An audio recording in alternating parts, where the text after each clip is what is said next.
So what's happening over the weekend? Jimmy Dore was trending. It says Alexandria Ocasio-Cortez responds to political commentator Jimmy Dore after he implies that she and other progressive Democrats should withhold their vote for Nancy Pelosi for House Speaker until they get commitments on initiatives like Medicare for all. I just want to show you this video Matt Orfila put together. And so all I'm doing is I'm saying what AOC said when she was running for office. And people are going nuts about it. But here we go.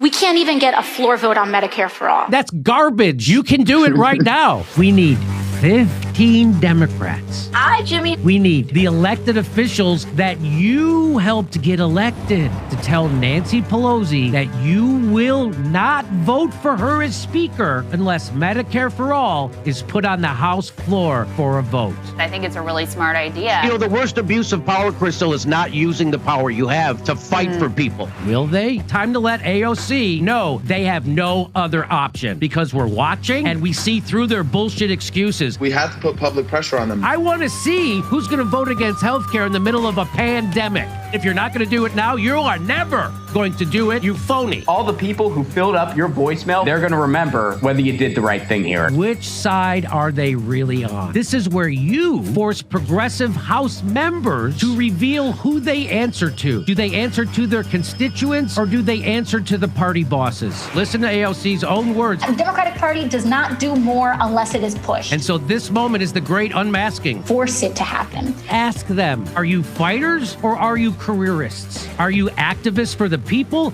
or are you posers on Twitter? Everyone's going to try to tell you that if you're just a little bit nicer, then it'll be fine. No. The whole point of protesting is to make people uncomfortable. You got to make them uncomfortable. She's pretending to be part of a movement when she's really running cover for Nancy Pelosi. Did you think anybody voted for you so you could vote Nancy Pelosi without getting them anything? This is Medicare for all. People's actual lives depend on us doing this. Yeah, exactly. Now it's your chance to actually use your leverage. Will you? Take risks. Or will you be a party fucking climber? Start bringing the ruckus on the Democratic Party. Force it to happen. Do not trust any political party to automatically work in your interest. I call on everybody in independent media to join this mission. Force it to happen. Force the Congress to show which side are they really on. No vote for Nancy Pelosi unless Medicare for all is put on the House floor for a vote. So we need to push them.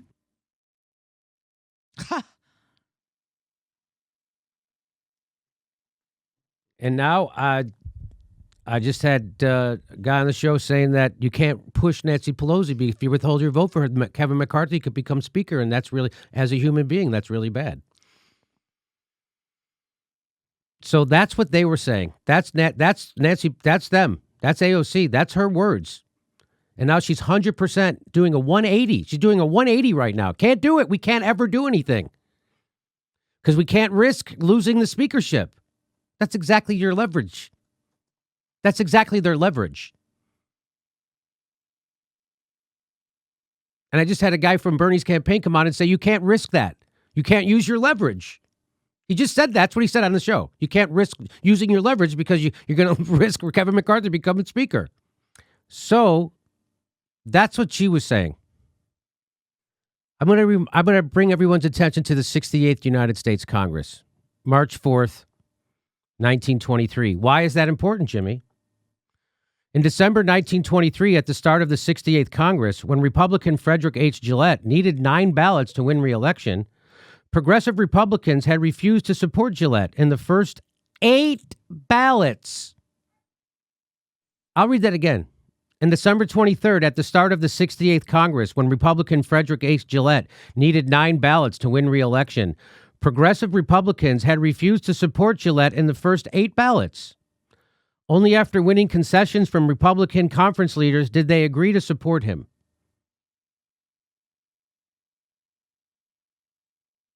What? The United States is the only industrialized country where getting sick can make you go bankrupt. We deserve better than our broken, expensive healthcare system. Medicare for all is the way forward. Here's Kyle Kulinski, the founder of the Justice Democrats. Here's what he says. Leftists arguing against having votes on our core issues are doing the establishment's work for them.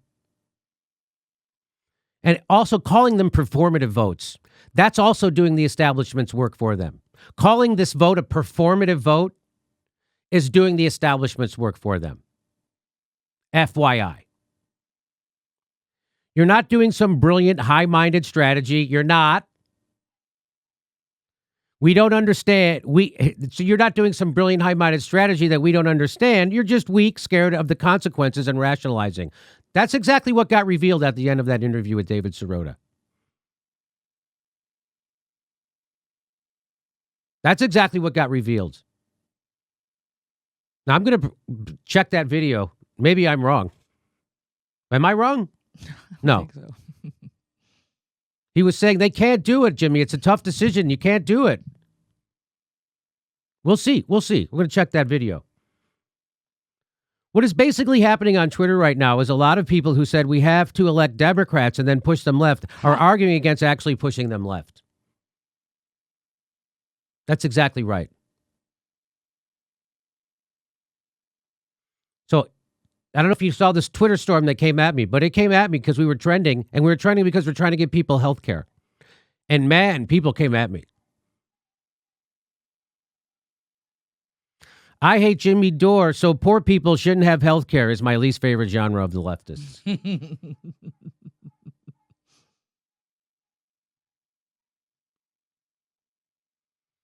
Here's an especially incoherent take from a blue check Hollywood person. Medicare for all sounds like something Bernie woke up in the middle of the night and screamed. It does? Why does it sound like something that Bernie woke up? What? Oh, because you have health care because you're on a television show and you don't have to worry about anyone else. You don't have to worry. So that's why you don't understand what Medicare for all is? That's why? I believe every American should be provided with coverage. How we get there is up for debate.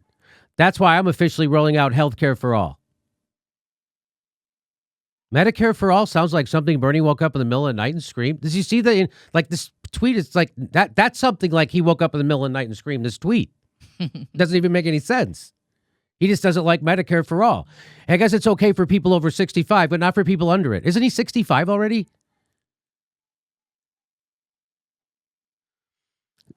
Kyle Kalinske, founder of Justice Democrats, say the mega cuck mindset. When you're more angry at people trying to get you health care than the politicians denying you it. Here's a great meme somebody made. Medicare for all is good. Jimmy Dore is bad. Tough decision.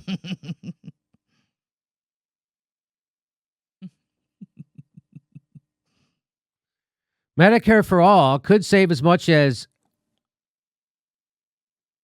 $700 billion in 2030. Well, universal health care to all U.S. residents, according to the Congressional Budget Office. That's it.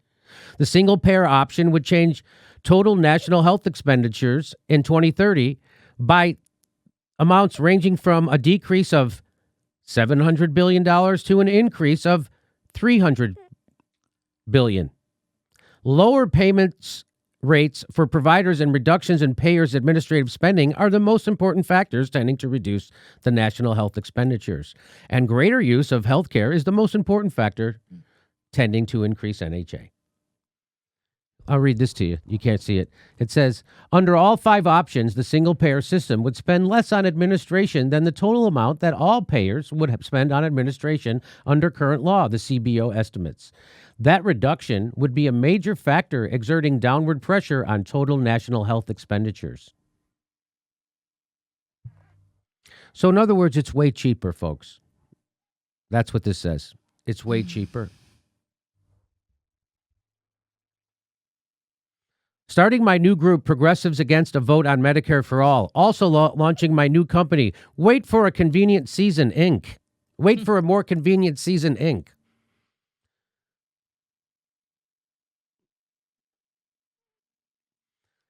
It is not too much to ask politicians, whoever they may be, to bring a bill to the floor for a vote, especially when that bill can mean a life or death for thousands of people a year. If it means they have to go against party lines or people in power, good. People over party.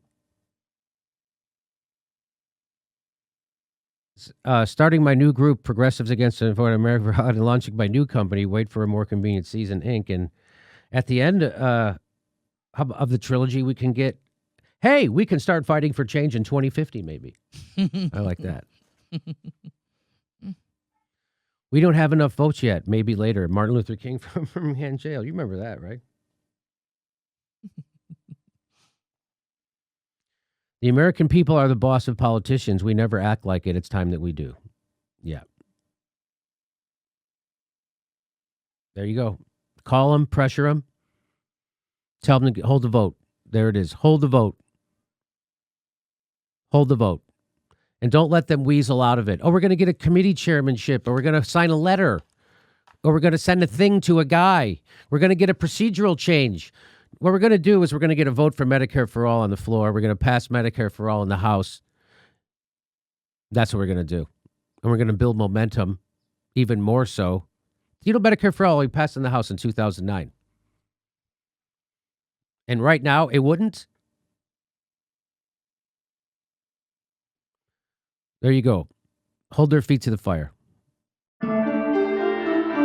Hey, everybody, this is the part where I tell you where all our live shows are, but there aren't any. And then this is why I tell you to join our premium program and get extra content, but nobody's got a fucking job. So just enjoy the video.